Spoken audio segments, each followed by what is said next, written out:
Alright, Shalom. Shalom. First and foremost, before we begin, we like to give all praise, all glory, all honor unto Yahweh, Ba'ashem Yahushai, Ba'ashem Rachah Kodash. Double honors unto the apostles and elders of great will soon surely do well. As always, like to say Shalom unto the elect. Shalom to the elect. Right, there's a couple of brothers here from the Heavens of Yahushai. Come, brother Maya Shala. and I'm the brother Isaiah. I'm coming back to you with another video. Lord, will it be edifying to the elect. Okay. Repent, for the kingdom of heaven is at hand. Right? We wanted to get into today is a part 2, a follow up on our video we just did. In fact, I'm gonna discuss this here. Right?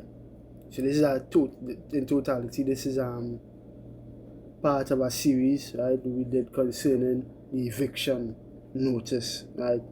The prophets. It says this was often done by stripping away the illusion of invincibility through prophetic declarations that acted as a formal notice of eviction. So the prophets being on the scene is a formal notice of eviction to any kingdom that is currently in rulership. That is time. Jeremiah 28. Can you get that? That is time for you to get up and get the fuck out. Okay. Right? And that is going on right now. The Lord has set up the prophets and let this current empire and kingdom reign right now.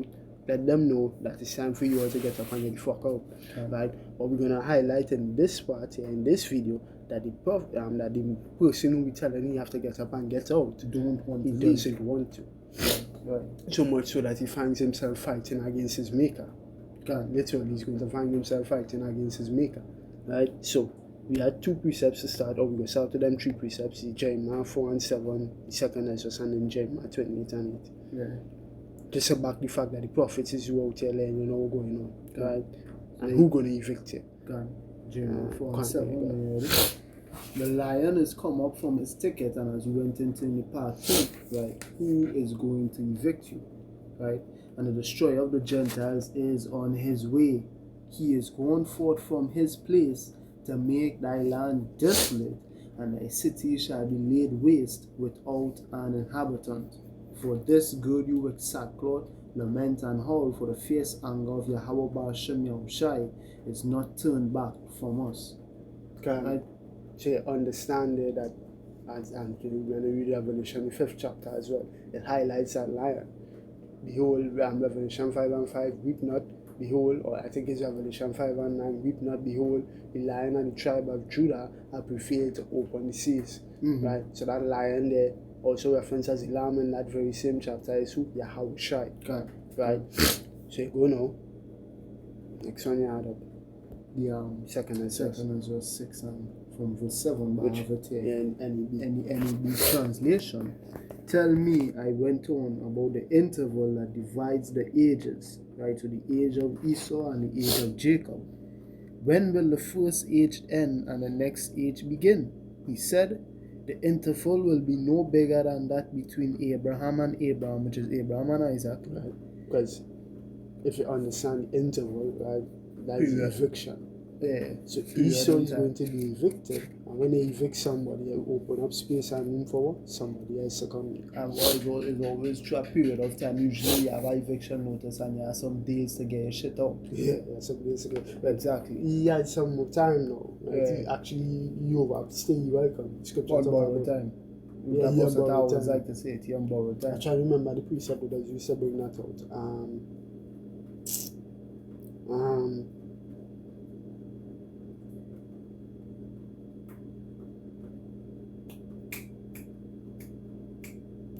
Wow, it's slipping my mind right now. Go ahead, I don't remember it. Yeah, verse 7. Sorry, verse 8. When will the first age end and the next age begin? He said, the interval will be no bigger than that between Abraham and Abraham. I remember it's Salakia. Yeah, go ahead. The BC reigning for 40 and 2 months. Which representative of the 40 and 2 years. Like the beast, aka Esau and Edom, his rulership currently is overstayed its welcome. Because concerning the prophecy or the expected time, and everybody thought the world was going to end in the year 1999. As soon as it hit the year 2000, the world was going to end. Yeah. Right? Since then, he's overstayed his welcome. Okay. Because borrowed time. He on borrowed time currently. Right? Because he had to fulfill all the other prophecies are written about him within the book. Yeah. Right? So the Lord never really always 100% accurate on time. Oh, he's actually accurate, but based on our time, it looks like he's off. Right? Well, because yeah, time yeah, with we and time with the Most High is two different metrics. Whereas 1,000 years for we, 1,000 years is a long time for we, but that is just a day to the Most High. So the Most High not really off with he time, but it looks off to us because we time and he time is not the same time. And they use the example as well, even when in Revelation 20, when the beast was, or Satan was bound for 1,000 years, was actually more than 1,000 years, a little more than 1,000 years. For the entire rule of the Byzantine Empire, right? It was actually for more than 1,000 years. So it's not always precise. Because if it was precise, you would be able to track the day the Lord coming. You're not supposed to be able to do that. You're not supposed to be able to do that. So, for the Lord, they know. I wish I didn't even know when he coming. So we're not supposed to be able to track the time. That's why the Lord not exact on it. That what happened in the year 2000 was actually a test. For how everybody, you think everybody in the scripture talk about Yahushua coming to the astonishment that to them that they're going to be a shock. Men will literally get caught with their pants down. How are you going to do that if you know when he's coming? The whole world not going to be on alert and high alarm. The Lord coming to them. When they say peace and safety and sudden destruction coming upon them. That's what's going on there. And as we went into that the video we did before this, Yahushua is coming to bring destruction. Revelation 6, Revelation 19. Right? So 2nd Ezra 6, going again, he said, the interval will be no bigger than that between Abraham and Abraham, reading in NEB translation. For Jacob and Esau were his descendants, and Jacob's hand was grasping Esau's heel at the moment of their birth, supplant. Esau represents the end of the first age, and Jacob the beginning of the next age. The beginning of a man is his hand, and the end of a man is his heel. Between the heel and the hand, Ezra, do not look for any interval. Right, so between the end of Esau's reign, which the end of Esau's reign is ushered in via the nuclear missiles, Yahushua coming, etc. And the beginning of Jacob's reign is supposed to be initiated right after that. There's nothing for us to look for between that.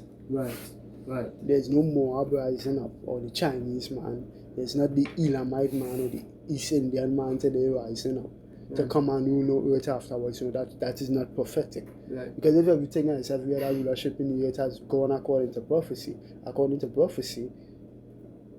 right after Esau is Jacob. Come on. And literally, the state the earth is going to be in, the person who achieves rulership right after that state, will have full dominion and control over the earth. Immediately after the tribulation of those days, then shall appear the sign of the Son of Man in heaven. So if you take over the earth in that state, everybody going to have to listen to you because you're the only one going to have the answers. And exactly, think about it. That we say that was the case. If we say the Elamite man will say assume rulership after that, well, that won't go according to prophecy. Because only two nations were prophesied and given the blessing to rule. Esau and Jacob. So it don't fit. Either you look at from the perspective of the blessing and the perspective of prophecy, it doesn't fit that anybody else rule at the end of Esau's kingdom other than Jacob. Because the whole world has to be ruled over. Hence, it kind of shit Esau when plunge the world into Revelation 12:12, which I'm reading Jeremiah 28:8. The prophets that have been before me. Right, Salah. God, look, I'm going to tell you the CEB. It says, he said to me, from Abraham to... It's the 2nd Ezra 6. Okay. 2nd Ezra 6 and 10. It says, let me read what it says. It says, this passage from the Common English Bible, translation of 2nd Ezra 6 and 10, metaphorically connects human history to the biblical twins Jacob and Esau. It means that the end of one era and the beginning of the next era are closely linked by fate. And Ezra is instructed not to ask questions about the gap of time in between because there is nothing to ask concerning in between. There's no in between. There's no answers. There's not Esau rule and then we wait 40 years and then Yahushua come. Exactly. It says the verse comes from an apocalyptic dialogue where an angel explains the timeline of human history and the transition between different ages. The complete thought found in 2nd Ezra 6, 8 to 10 clarifies the meaning. He said to me, from Abraham to Abraham, because Jacob and Esau were born from him, but Jacob's hand held Esau's heel from the outset. Esau represents the end of this age, and Jacob represents Salakia. And Jacob represents the beginning of the following. The beginning of one man is his hand. So Jacob, the beginning of Jacob is his hand, and the end of the other man is his heel. What Jacob gonna pull Esau out of power, right? And the end of the other man is his heel. Don't look for anything else between the hand and between the heel and hand. There's no space between the heel and hand. Exactly. He's holding it. He didn't come out with his hand reaching towards the heel. No, he literally took hold of it and pulled him down. So what Yahushua is coming here to pull Esau out of rulership. Why? Perfect analogy, as we just said, pull him down. Because if a man don't want to move from somewhere when they tell him move, what does happen after? You had to put hands on him and pull him out of it. Exactly, I got by an a eviction. strong man. That, Right? Yeah, What we are saying? exactly, I got an eviction. Eviction, they call police here, and through the law enforcement. they come and they take you out of there forcibly, and that is what we're gonna head into. Esau needs to be taken out of here forcibly, as we have seen in the video we did before this. Why? Because he does not want to leave. Right? It's Jeremiah 28:8. The prophets that have been before me and before thee of old prophesied both against many countries and against great kingdoms of war and of evil and of pestilence. Right, so we don't get eviction notice. Somebody coming to get you fuck out and you kicking up a fuss. Right. So let me discuss this fuss you're kicking up now. Okay. Gemini, right? Warning and conversation with Gemini. It says the prophet acts as the official messenger who delivers a verdict before the sentence is carried out. Right, so you send an eviction notice to let you know you have to get the fuck out before you come to get the fuck out. So you got the mailman, he's the one paying your mail and then, when the eviction notice is plastered over your front door. So next time you show up, it doesn't mean like they send up mail underneath it. It could be under your door, it could be through a window, right? But with this man, he not reading the letters, he ripping it up because you know what it's saying, it's all over your front door. Because the prophets, the gates are the nobles. Right, because the prophets actually come in directly.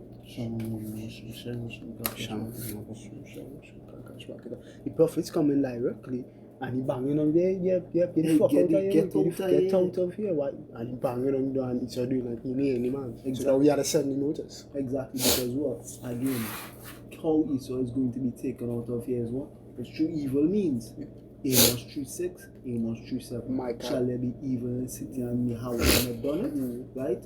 Surely the Most High will not do anything. He's not going to do anything evil or good except reveal his secrets unto his servants, the prophets. So the prophets must be able to tell you of the evil and the good that the Most High is going to do. So they are the perfect eviction notices. Why? Because they're telling you have to get out of here. Notifiers to what? And they're telling you have to get out of here. And they're gonna tell you the means by which you're gonna get out of here. If you're not taking heed. Right? Even Micah, the 2nd chapter. Therefore do I devise an evil against his family from which they shall not be able to move their neck. You know it. You can't jump down because you want to live in your house. Them are the kind of people. Them are the kind of people they are the mad doctrine too. The mutually assured destruction.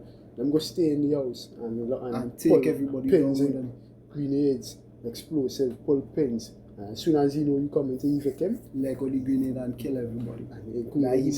That's what you're dealing with here. Yeah. So let's continue. It says this ensures that the empire falls. This ensures that when the empire falls, it is understood not as a random geopolitical accident, but as a judicial act.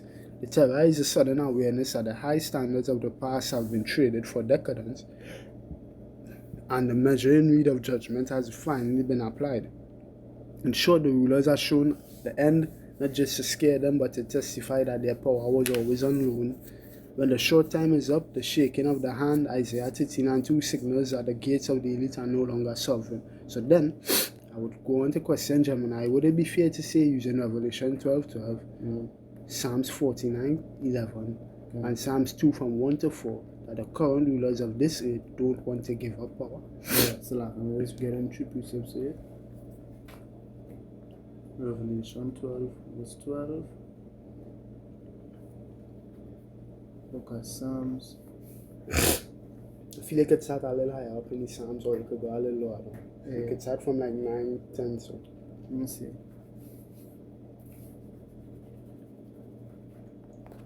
Oh, I'll start from 7 with that Psalms 49 Can. and then it was Psalms 2. Psalms 2 from 1. Can. Right? There's something on there different to read. It says, it would be more than fair to say that. In fact, these three scriptures create a psychological profile of power that suggests a progression from delusion to defiance and finally to desperation. Or as I would like to say, destruction. Can go. Quadruple these. When viewed together, they outline a triad of power preservation that describes why rulers past and present rarely exit the stage willing. Pharaoh is a beautiful example of that. But as now I say it as a poor Pharaoh, who causes that the Most High he had in the heart of Pharaoh. Why? Ultimately to magnify himself and make his power known. Zechariah 14:9. In that day there shall be one Yahweh and his name one. It's going to be published across the face of the earth that there is only one real God, and his Lord, the one that he chose to be the Lord of this earth, is his son Yahweh Shai. Ruling in his power, his authority. Exactly. Instead, he come in and declare what I say to him. In his name. So what easiest way to do that?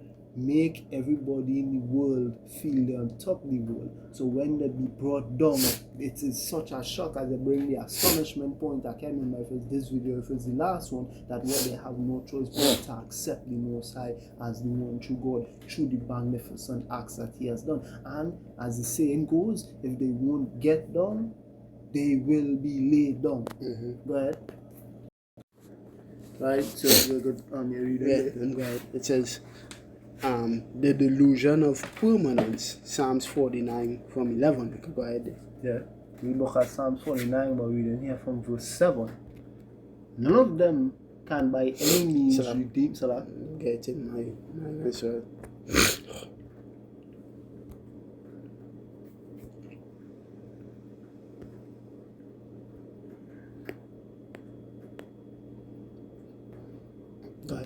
Psalm 49:7. None of them can by any means redeem, which means to buy back his brother, nor give the power a ransom for him. Right? So Satan with Satan, in league with Satan. You can't save yourself out of this shit. Zechariah 1, I believe, is 18. Let me just see that real quick. Zechariah 1, I believe, is 18. How does it go? No, it's Joel 2. It talk about quickly and swiftly will I Joel 3 and 4. Joel 3:4. So what? Joel 3:4. And and what have ye to do with me, O Tyre and Zidon, and all the coasts of Palestine? Will ye render me a recompense? And if you recompense me, swiftly and speedily will I return the recompense upon your own head. So you can't buy the Most High. It says, Joel 3 and 4 in the BBE. And further, what are you to me, O Tyre and Zidon, and all the circle of Philistia? Will you give me back any payment? If you do, quickly and suddenly will I send it back to you on your head. So you can't buy the Most High, you can't buy your way out of this judgment, right? As the Trinidadians say, you cut us book. You cut us book. And right? then, when they go into the word ransom here, it actually means what? Price of a life, or G3000, H3000. Sorry, ransom in the Psalms? Yeah, Psalms 4 and 7, 49. Sorry, I see it right over there. It says H3724 Kappa, yeah. Price of a life, ransom, bribe. Right? That is it, price of a life. Right, so bribe. There's no price you could offer in exchange for the lives of the Most High will take in the earth when his son returns. Why? Because the Lord just deemed it that way. He wants his son to rule. Fuck you and your kingdom. That's it. For the redemption of their soul is precious and it ceaseth forever, that he should still live forever and not see corruption. For he said that wise men die.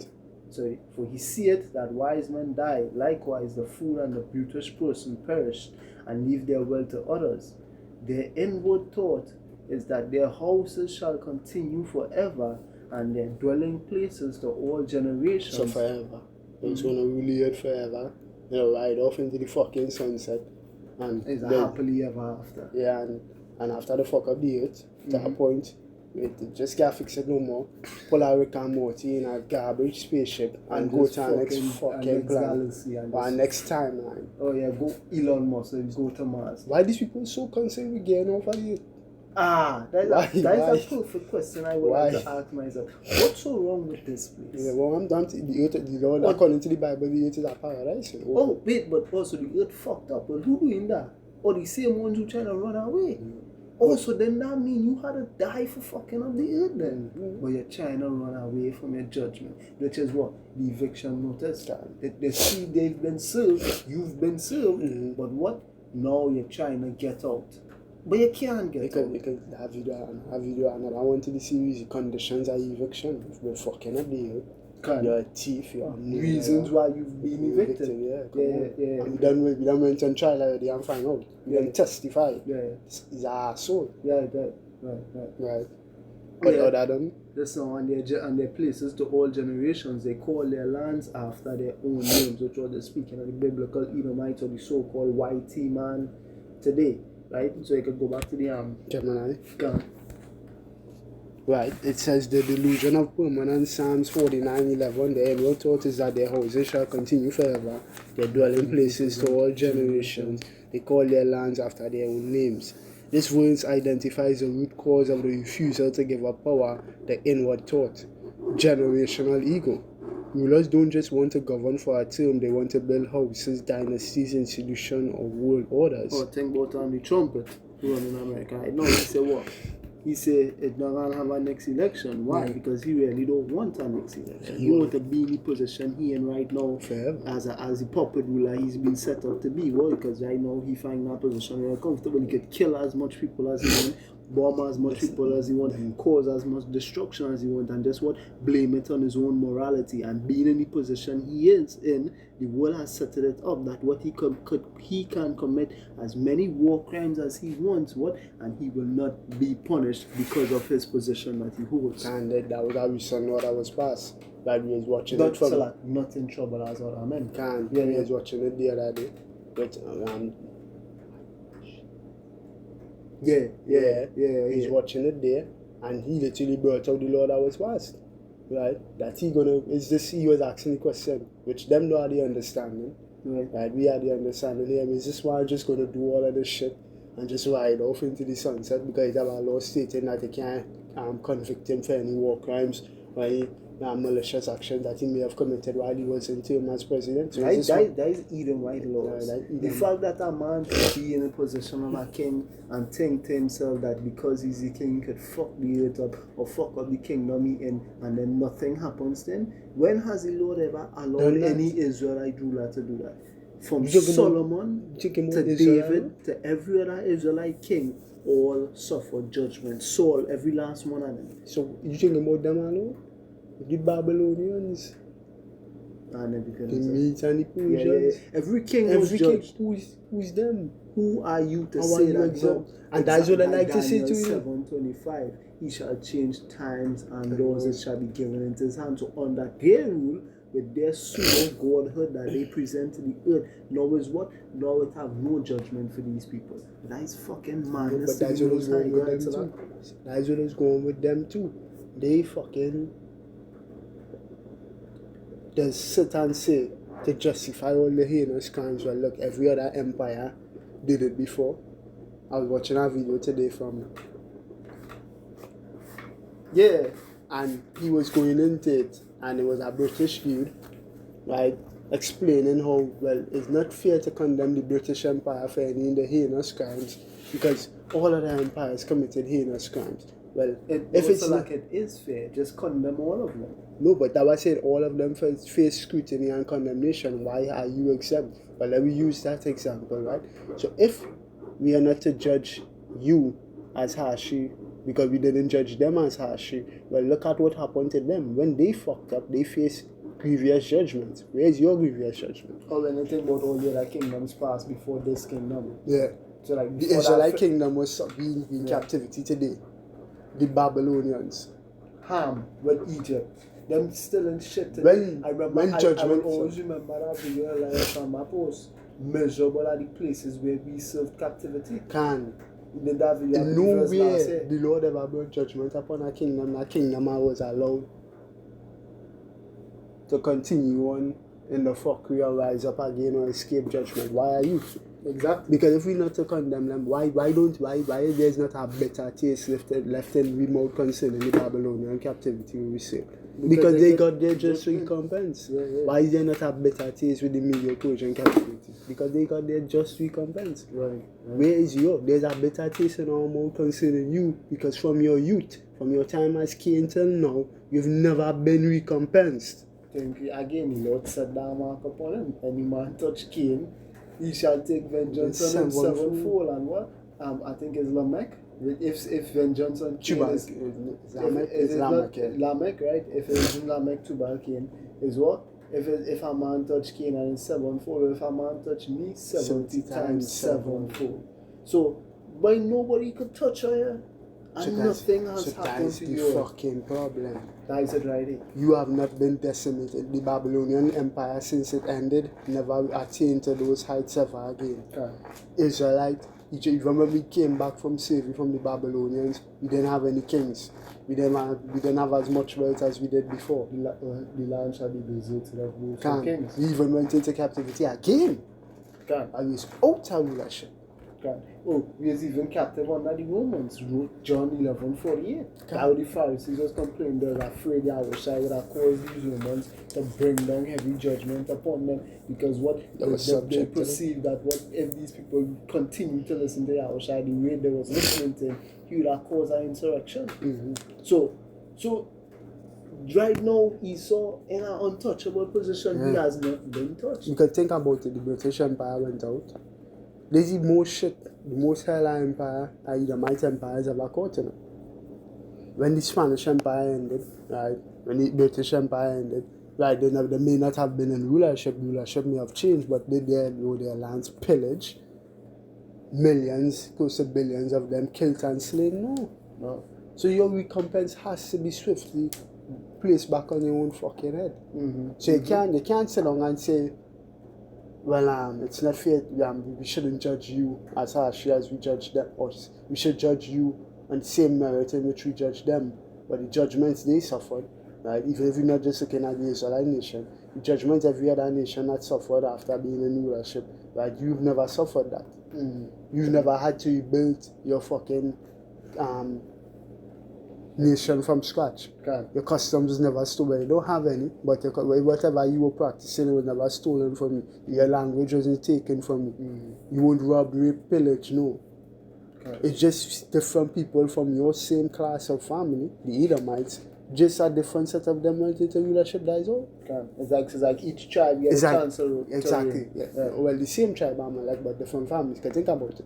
Or it's the same families that just been running out of different places. Can think about it. Imagine David's throne didn't continue to reign.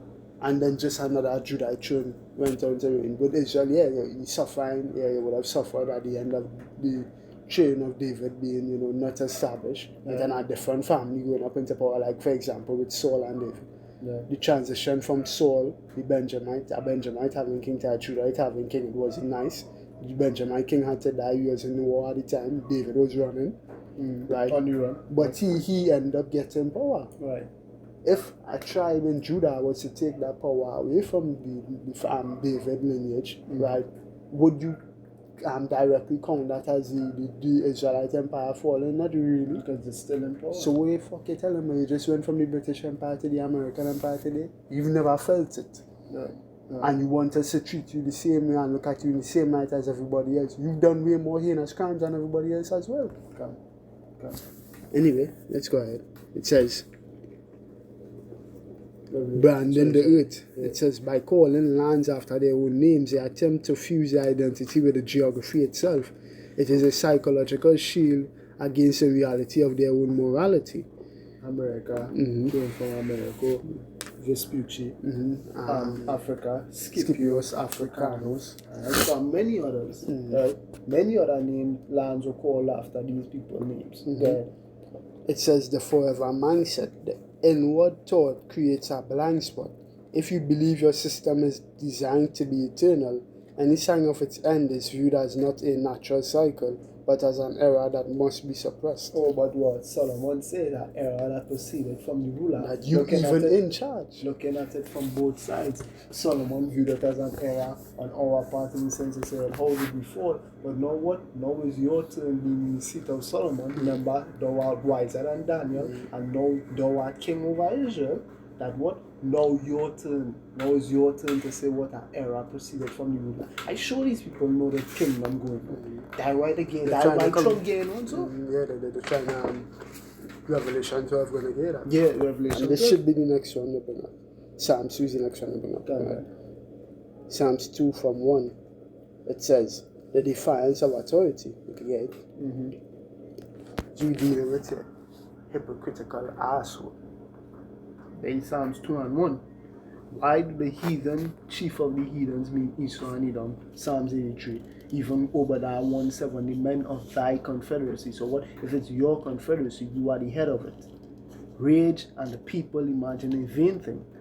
It's a vain thing that these people think that their empire or their houses or their generation should continue forever. And the vain which you want to establish it too, by creating an artificial godhood, a pseudo godhood. Yeah, vain via the MOTB. And the fact that all this shit could take place on the earth while them underground, just knocking glasses and wine and was that another earthquake? Was that another missile? And them is the one all wars are bankers. If my sons don't want no wars, there would be none. So who causing all the turmoil in the earth and then celebrating and dancing over everybody's grave after it? It's them. Right? Strong Hebrews 7,385 going into this word here, vain. Right? Psalms 2:1 is the Hebrew word rayak. When you get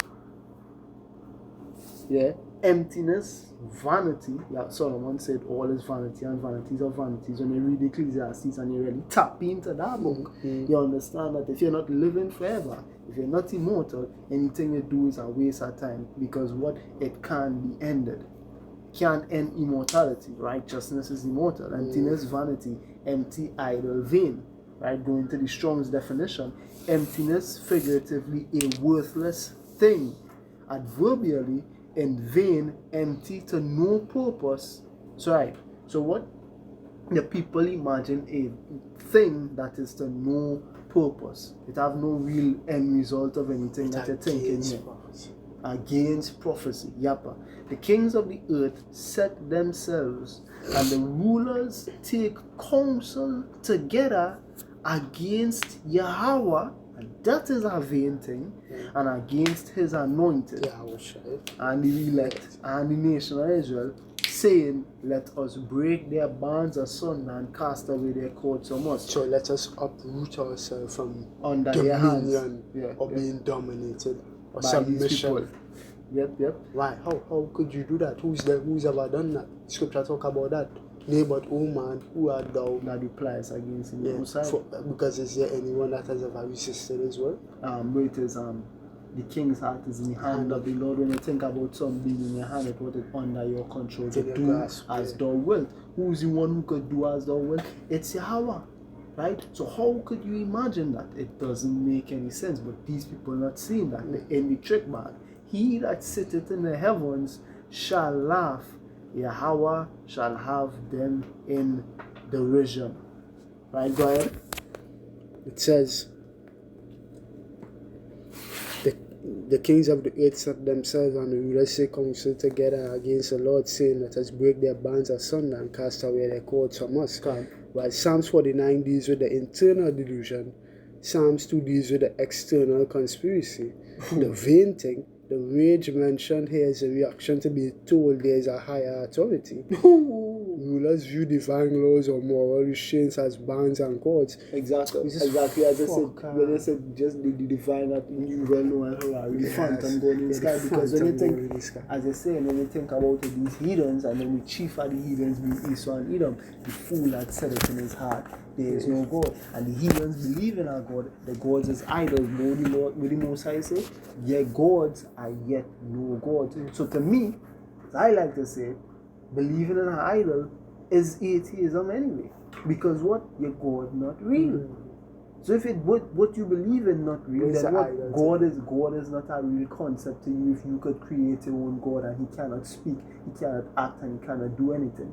So what? Their gods are yet no gods, right? Because who's the God to the technology? Yeah, things that they created. The fool had said in his heart, there is no power. And to give it so much meaning, right? He trying to defy the Most High, because one of the metrics the Most High does use to judge the fact that you're worshiping an idol is that Psalmist said it. Psalms 140 talks about they don't hear, they don't eat, they don't speak. Let's see. Hear not. Let me see. Hear not.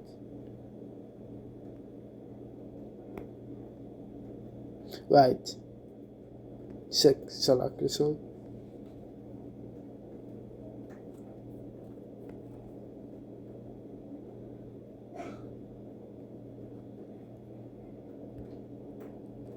One anyways, Psalms 136, right?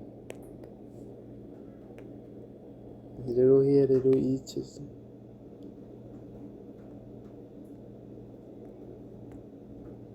Right, Psalms 135 from verse 15. It says, the hiders of the heathen are silver and gold, the works of men's hands. The work of men's hands. They have mouths, but they speak not. Eyes they have, but they see not. They have ears, but they hear not. Neither is there any breath in their mouths. Right? So the metrics by which you Lord they that make them are like unto them. So is everyone that trusted in them. All of you all are fools, and none of you all are alive. Because the metric by which it is used to deem whether or not an idol, or with the one in the metrics you Lord use here to deem whether or not an idol is an idol, or to condemn an idol is that you might paint an eye on it. It still can't see. It may have a nose, can't smell, it have a mouth, can't talk, ears can't hear. So what they want to do now is create their own idol, which could do all of these things. But they say they that make them are like unto them, so is everyone that trusted in them. But who make them? The heathens. And what is Solomon like in the heathens unto being? Beasts. So beasts could still operate, a beast could see, a beast could talk, or not talk, let me not say talk. But make songs. Make songs. A beast could hear. Let me see. A beast could taste. A beast have a mouth but don't speak. What does separate man from beast? Wisdom. Ability. The ability to say, oh, this is that, and that is this. And then the Lord had elevated a certain man above the other men. The Israelite man had been elevated above all these other heathen nations. So as their idols were without understanding, and we elevated above them, all power dwells with understanding. So the we is a reflection of the Lord. The Lord understandings and the ways of righteousness are from Him. Can. So even if you make your AI and artificial intelligence sentient, let me say it like that, you still don't have the knowledge, wisdom, and understanding of the Most High. You're gonna program him to know everything that you know, or you could find out, or you could search and I up. even say that does not know anything for itself. You need to put the information. So yeah, you make your own God. You fail by default anyway. Can the assholes. So trying to use that to try and say, well, AI surpass that. No, AI still didn't surpass it. Can. You need actual ability here, because as well, our next point at the whole idolatry thing. Idolatry and belief in an idol is limited by the idolater or the one who creates it. Why? Because this thing, as we go to this AI thing, can only know as much as you know. And you don't know that. The Most High knows things that we can't possibly know. The perfect example, Yahushua told the disciples, don't worry about things that the Most High had put in His own power, which is what the day when He's coming back. There are things that we can't possibly know that only pertain to the Most High. Can it have a psalm right here? Wait, the secret things, these things belong unto the Most High, but the things that He revealed unto us are for us and our generations. Okay. So what the Most High is the ultimate keeper of secrets, but what of the things that He decided to reveal that belongs to the nation of Israel? For our idol or for for the AI to know anything, you need to program it. So what, technically speaking, really speaking, your God still don't know more than you. That is an idol still. Your God needed you to make it be a God. How is it a God? Psalms 131:1. Even the psalmist David, the Israelite here is saying what? Yahweh Ba'ashem Yahushai. My heart is not haughty, meaning my mind. He's not proud within his mind. Why? Nor my eyes lofty. Why? Neither do I exercise myself in great matters. He not seeking out things above his own knowledge, right, or above which he most high had set for man to know and understand. That telling you what? That the Lord had set for only man to know and understand certain things. So if you program him based on your limited understanding, the Lord give you your God limited, but no, but that is on all the Psalms. Sorry, the First Chronicles 21. David seek to do something that was not possible to do. Number the children of Israel. What the Lord said, the nation of Israel shall be as the sand of the sea and the stars of heaven, which cannot what? Be measured nor numbered. So what? And we know when it there's First Chronicles 21:1, Satan is who stood up and caused David to number the nation of Israel, because without Satan in the midst, David wasn't doing that shit. So it have what? It have things that pertain to the Most High that only He can know. Can you say the same thing for AI? No, you can't.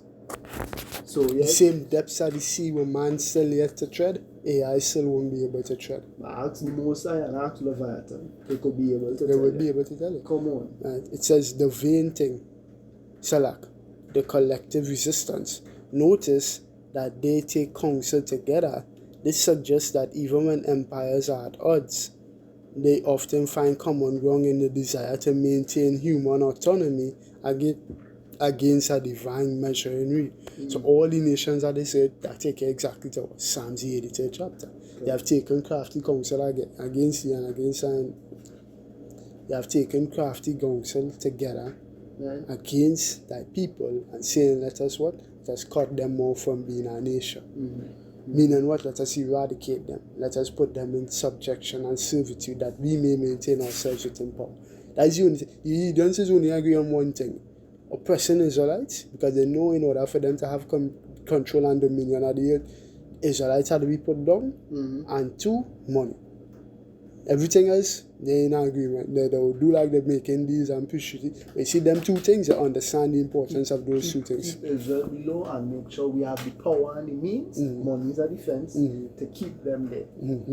So keep them there, and whatever means and metrics we need to keep them there. Other than that, then them ain't really agree on shit after that anyway. Right. It says the divine reaction. Verse 4 notes that he that sitteth in the heaven shall laugh.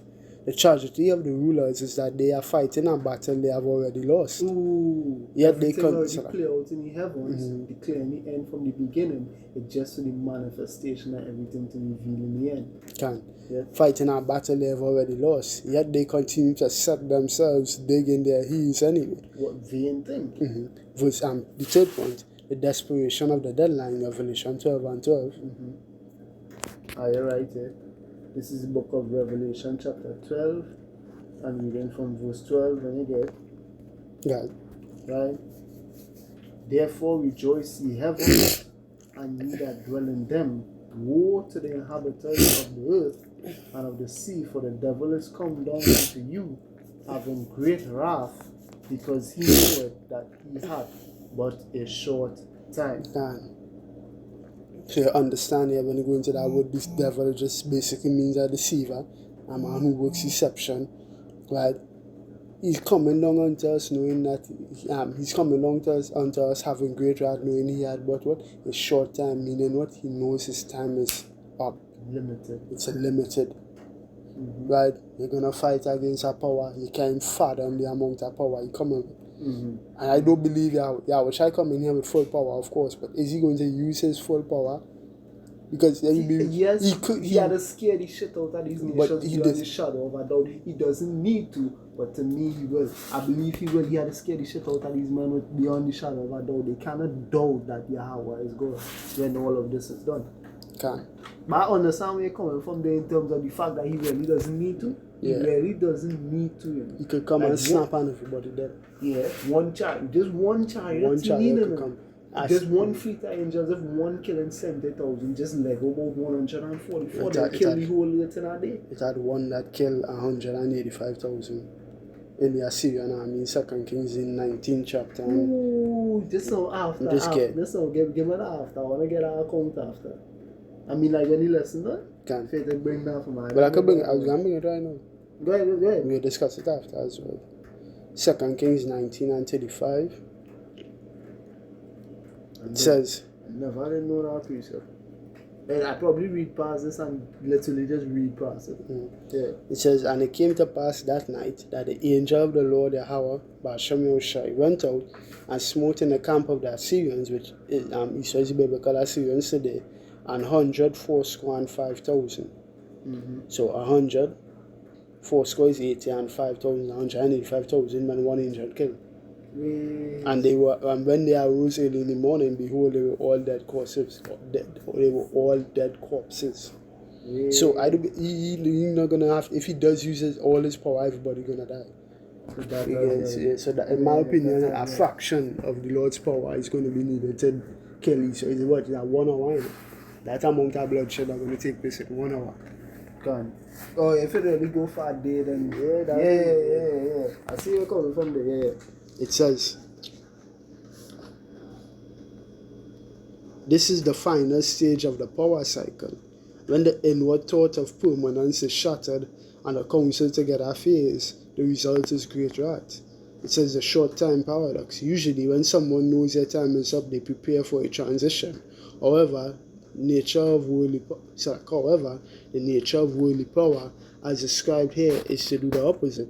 The closer the end gets, the more intense and destructive the governance becomes. Right? Chaos, what they're going to bring order through chaos. Which is exactly that Revelation 12 coming from. He's going to go insane. He's going all out. Nero, burn down Rome and blame it on the Israelites. He's literally going to cause his kingdom to be burnt to the ground and blame it on us after.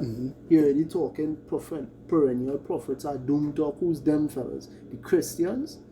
We couldn't be talking about the Christians. The Christians are prophesying about shit. Forget doom. The scriptures you don't bring prophesying nothing. The scriptures you bring out tonight, they never bring it out. Gone. If they bring it out, they can accurately break it down and understand what is being said there. Scorched earth policy. If they cannot keep the power forever, Psalms 49 and 11, the impulse is to ensure that whatever comes after them is left in woe. Oh, so that is it. They know the time up. So here what we're going to do. Since we believe we time up, we don't believe it. Psalms 49, 11, on top of that, Psalms 14, we don't believe it have a God. If it have one, who is that God? But just in case, if it have a God, he coming back to meet the earth and ruin. That is what we're going to do. Let the captain not go down, but the ship going down. Fuck oil, man. And fuck everybody in the air. Killing everybody and we gonna remain. So they're banking on the fact that the Lord not real. So when the nukes fly and all the shit hit the fan, if it had anything remain after, we're gonna take the scraps and rule over it and just start something else after. That is a plan. Them banking on the fact that the Most High not real. But that is a trick back then. It says it is the ultimate if I can't have it, no one can mentality. That just has a breakdown when they're trying to pull him out of the house and he had the grenade in his hand. He said, alright, if I coming out, well then whoever coming in to take me out, going out with me. It says summary of the ruler's logic. Scripture, Psalms 49 and 11, the motive, it's a table here, it have 3 categories or columns. 3 columns, right, and then 3 rows after. It says scripture, the motivation, the manifestation. Psalms 49 and 11, legacy, building forever houses and naming things after themselves, right? So they aim to continue the legacy within the earth. The scripture, Psalms 2 from 1 to 3, the motivation, autonomy, actively conspiring to remove moral or divine restraints. It's Revelation 12 and 12, the motivation, survival, using great wrath to tighten control as the deadline approaches. From this scriptural perspective, the refusal to give up power isn't just a political strategy, it is a spiritual condition.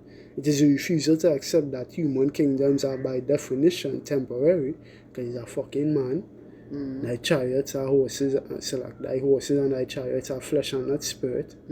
Right? The Most High ruleth in the kingdom of men and set it up over whomsoever he will, even the bases of man. So Act 10 and 4. The power of the earth is in the hand of the Lord, and in due time he will set over it one that is profitable. Right? Which jump down to 10 because of riches because of unrighteous deeds, riches and injuries. Because of unrighteous dealings, riches and injuries got by the Select. Unrighteous dealings, injuries, and riches got by the sea to water. The kingdom is translated from one to another. Right. So that's it. We are saying the reasons again evicted. You know, listen. If we had to get up and get the fuck out of here, what we do? What me do? I just keep telling you what's going on. Don't shoot the messenger. Yeah. And they're literally gonna try to shoot him. But they're gonna die. Right. And there's just alright. There's another video right here. Copy. Thing. Go into it. Right. So Lord will, this video is edifying unto the elect. Right, in closing, like say, Kal Halalem La Yahweh, Ba'ashem Yahushai, Ba'ashem Machar Kodash. Double honors unto the apostles and elders of great known soul, surely do we well. As always, like say, Shalom unto the elect. This is a couple of brothers, somebody else, Yahushai, come me brother. Maya Shala. And my brother Isaiah saying, Shalom. Shalom. Repent, for the kingdom of heaven is at hand.